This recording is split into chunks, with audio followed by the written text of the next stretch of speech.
July 28, 2003.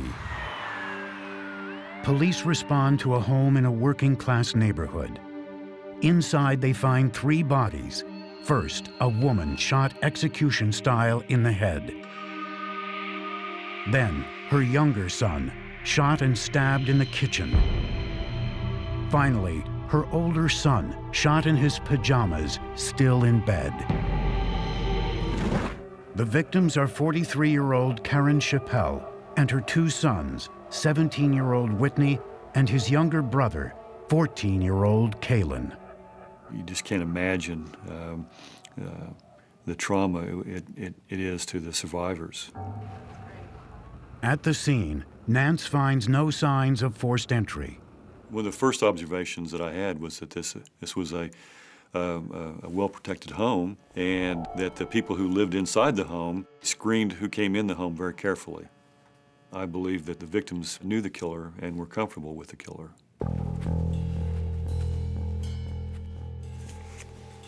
Okay, what do you have? Nance gets an important lead from friends of the victims. Lorenzo, do you know Lorenzo's last name? We found one of the only people that the family allowed into the home was Lorenzo Brown.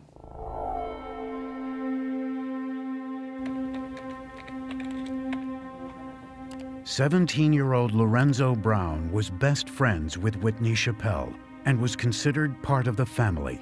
Looking up Lorenzo's criminal history, he did have arrests, but nothing of a violent nature. Where did you see him? Nance learns that Lorenzo was staying at the Chappelle house the night of the murder. That immediately set up a red flag. That if he was there during the time that we believe the crime occurred, and he's not there now, why not? We know, where is Lorenzo? We need to talk to Lorenzo. He's certainly a person of interest that we need to talk to. It's time to bring in the department's most experienced interrogator. You know, I'm not a big, tough guy. I'm just a guy that's not scared to talk to a killer. Sergeant Mike Huff has been in charge of Tulsa Homicide for more than a decade. While Huff interrogates Lorenzo, Nance observes from the monitoring room. Okay. Tell us what happened. I get a call at my house, and I hear Whitney saying, "Do you got the money?" And I tell him, yeah. Lorenzo had recently stolen $700 from Whitney. Now his best friend was demanding it back. You didn't have the money, did you? No. So when you went over there, what was your intention? If they are accusing me of stealing, I'm gonna have to, you know what I'm saying, because they think I got the money. And I told them that I had the money. So. When you showed up without the money, you knew there would be a problem? Problem. Lorenzo seemed more animated and more defeated, and it tells me that he's getting closer to the truth. Me and Whitney had been having issues, but it wasn't over $800. It was little petty issues, like while I'm taking care of his grandpa more than him, while I'm at his house taking care of his mother and helping out around the house more than him. It had just been building up for a while. Building up, and he didn't give a about me at all whatsoever. Lorenzo was a young kid who had nothing. He lived in a very impoverished neighborhood with an impoverished family. He had really no means to escape that. And he has a friend that has what he is aspiring to have, and that may have created some animosity toward his friend. What happened when you got over there? I got over there, and I'm thinking, I don't want to do nothing bad, because his mom said, if you ain't got the money, say it now, so we can get it replaced.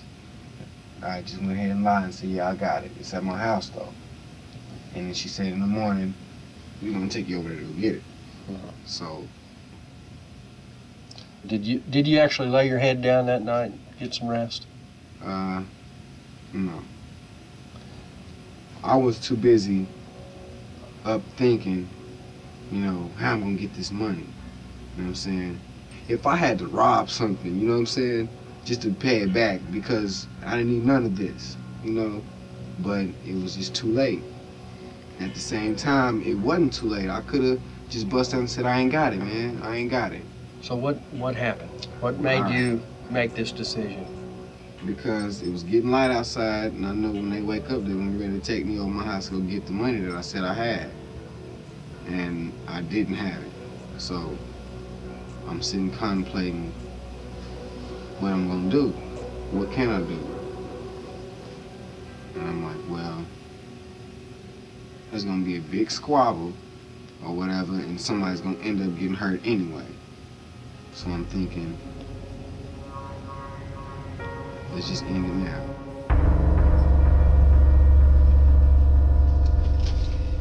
Did you have a handgun with you?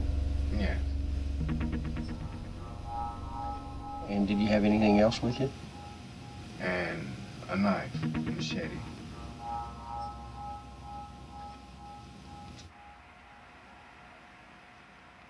Okay, then what happened?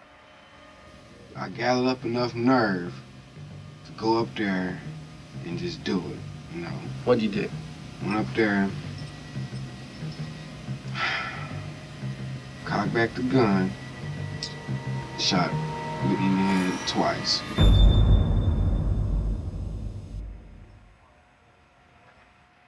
Then what'd you do? Ran right down the stairs, and I was thinking, either you run out the house now, but they know you're here. So I had to gather up enough nerve to shoot Kalen. Was he asleep when you went in there? Yeah, and I aimed the pistol at him and just turned my head again and just start shooting. Do you think you hit him? Yeah. Then what happened? He kind of turned around and looked at me, you know, and just had collapsed and was just was looking at me, you know what I'm saying? His mama came out and what's going on? And I said, damn, here she come. What'd you do then? I had one bullet left and I gave it to her in the head. I want to just scream out and say, oh my God, what the hell is going on with you? What, look what you've done. It was sickening to me. I was like, what the am I doing? I mean, I'm killing people. You know what I'm saying? I couldn't understand it. When I first came in contact with Lorenzo, I didn't think he had that level of violence in him that was going to do all this. But he totally shifted gears on me. I was certain that I was sitting in that room with the evil person. Anything else that we haven't asked you in this statement that you'd like to add? I wish I could just turn it back. I wish I could, to the part where he asked me that I had the money. I'm sure I you don't did. know why I said yeah. I could have said no, and that would have been that. I'm sorry. Sometimes that's how life goes, you know? Stuff happens. Apparently, Lorenzo didn't believe that they could work it out as good friends and buddies, and so he had to go to the extremes that he did. This crime was the ultimate betrayal. The people that befriended him, that cared for him, that he invited him to sleep at their home, to eat their food, and to care for him. And he just very methodically executed him. It's kind of overwhelming.